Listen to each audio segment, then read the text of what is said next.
récent parce que c'est un obstacle auquel je m'attaque depuis un an et demi.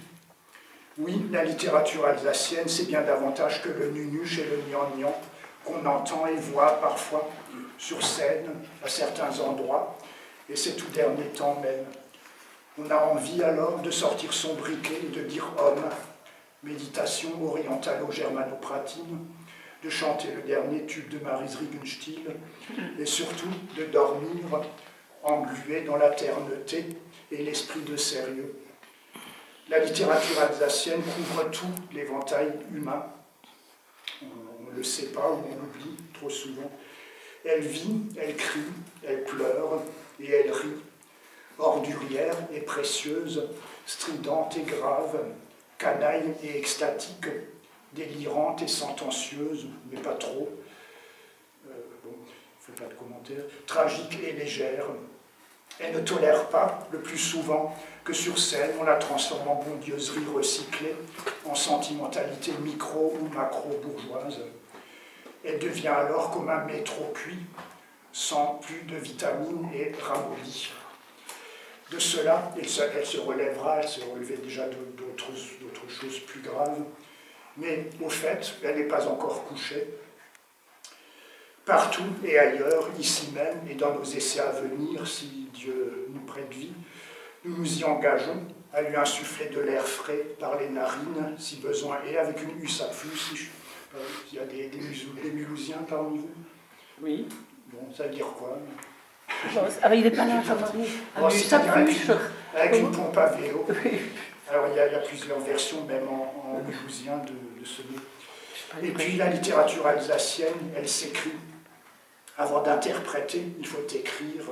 Si, je vous assure. Écrivons, écrivez.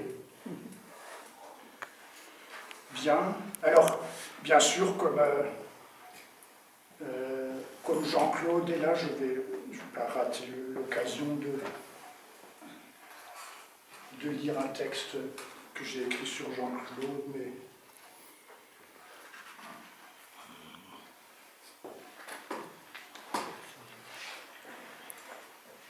voilà. J'espère qu'il ne m'en voudra pas. C'est très sympathiquement. Elle est belle, ma lurette, où j'ai écrit ça en décembre 2009.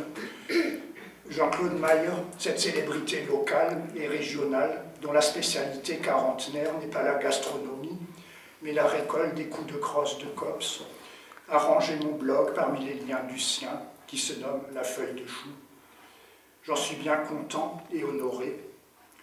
Jean-Claude, c'est un combu, en somme, un compagnon, un frère un peu différent, juste un petit peu, comme Jean-Jacques Moureau, à l'autre bout du diamètre.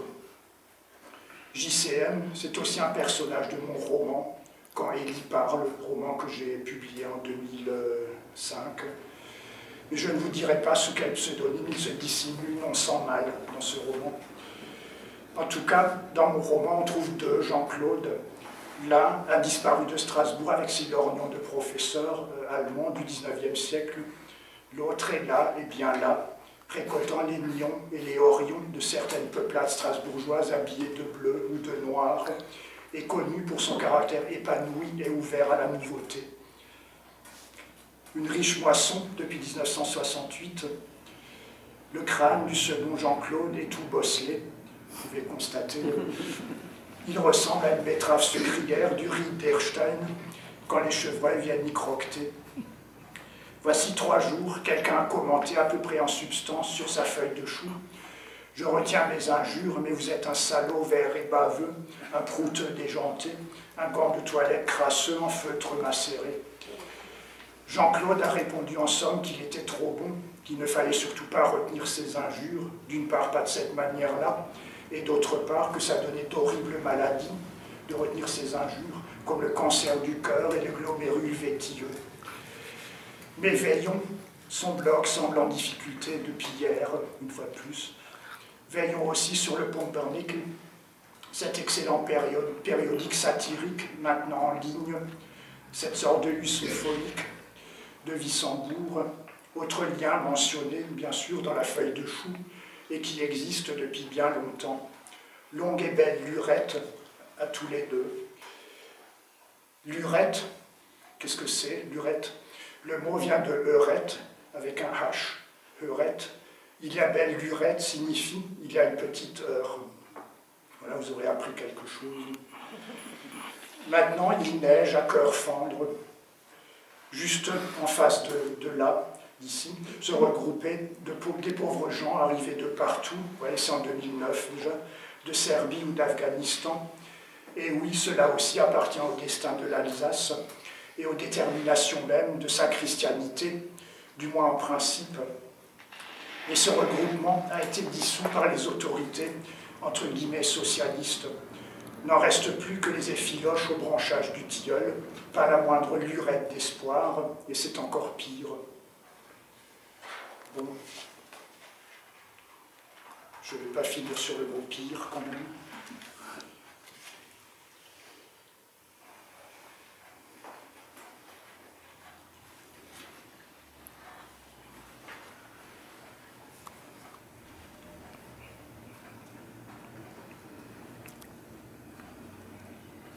Peut-être quelque chose qui ne concerne pas l'Alsace, simplement pour le plaisir.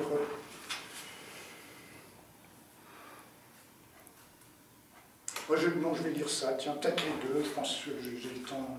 On peut bavarder aussi. Ah oui, bon, j'ai le temps. Alors, Blitzkrieg Bop. Alors, Blitzkrieg Bop, bon, je ne sais pas si on a beaucoup qui comprennent à quoi ça renvoie. C'était le titre d'un morceau des Ramones, groupe punk des années, de la fin des années 70. Donc, je remercie Joey Ramone de me donner ce titre. Et donc, c'est parce qu'il y a un monsieur qui valait ce qu'il valait, qui s'appelait Marie-Joseph Bop, qui a sorti plusieurs livres, dont l'Alsace sous l'occupation allemande. Donc j'apprends que l'ouvrage de Marie-Joseph Bop, l'Alsace sous l'occupation allemande, va être réédité chez Hartmann. Un ouvrage passionnant sur l'état d'esprit d'une grande partie de la population alsacienne sous l'occupation nazie, à chaud, puisque l'édition originale date de 1945 déjà, à chaud parce que cette évocation témoigne aussi de la mentalité de l'auteur, d'une sorte de cécité à certaines occasions, voire d'œillères idéologiques, celles justement contre lesquelles j'essaye de me battre, exactement comme dans son émouvant journal, paru voici quelques années, à la nuée bleue. Ça alors si je m'attendais. Mais cela aussi fait l'intérêt de cet ouvrage. Il dépeint un certain type d'homme avec son appartenance sociologique, un professeur colmarien catholique, et sa formation propre, donc une mentalité particulière, très profilée. Vers 1992, je me suis occupé d'un texte que Bop évoque dans l'édition originale, La prophétie de Sainte-Odile. C'est une chose qui m'a fait beaucoup rêver, La prophétie de Sainte-Odile. C'est un texte qui courait sous les manteaux durant l'occupation nazie. Attribué à la Sainte, cette vision est censée prédire la victoire de l'Allemagne en 1940, puis sa défaite et la mort de Hitler. Je savais que d'autres sources attribuaient cette prophétie à une Sainte-Odile d'Orval. Orval, ça se trouve dans les Ardennes wallonnes, région que j'aime très profondément aussi. Donc je suis allé voir le supérieur à l'époque, en 92, de ce grand et beau couvent, un peu perdu dans ses prés et dans ses forêts, qui s'appelle Orval. Donc il y avait une Sainte-Odile qui était censée avoir vécu dans ce couvent. Résultat, rien. Cet homme très érudit n'avait jamais constaté la moindre trace de ce texte chez lui et n'en avait qu'une connaissance toute extérieure. D'où provient alors ce texte? A-t-il été composé en Ardennes, en Alsace, au XXe siècle, ou bien remonte-t-il vraiment au temps de la grande sainte alsacienne qui, elle, arbore des yeux ouverts? Vous connaissez les yeux ouverts de Sainte-Odile.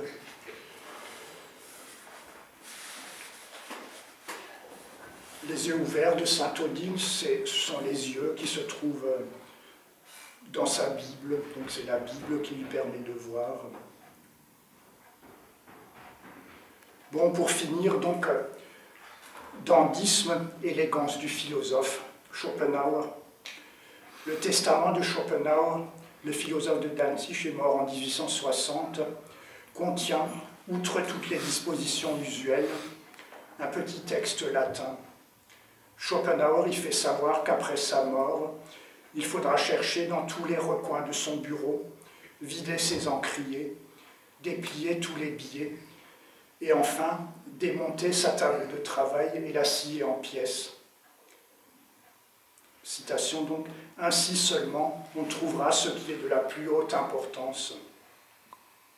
Ce qu'on a fait, on a tout détruit, scié son bureau, réduit en morceaux, toute la pièce où il travaillait, et on a trouvé rien, c'est-à-dire ce qui est indiqué à la toute fin de son œuvre majeure, Die Welt als Will und Vorstellung, c'est-à-dire le monde comme volonté et représentation, publié en 1813, ce qui constitue une clé des relations entre connaissance et monde, rien.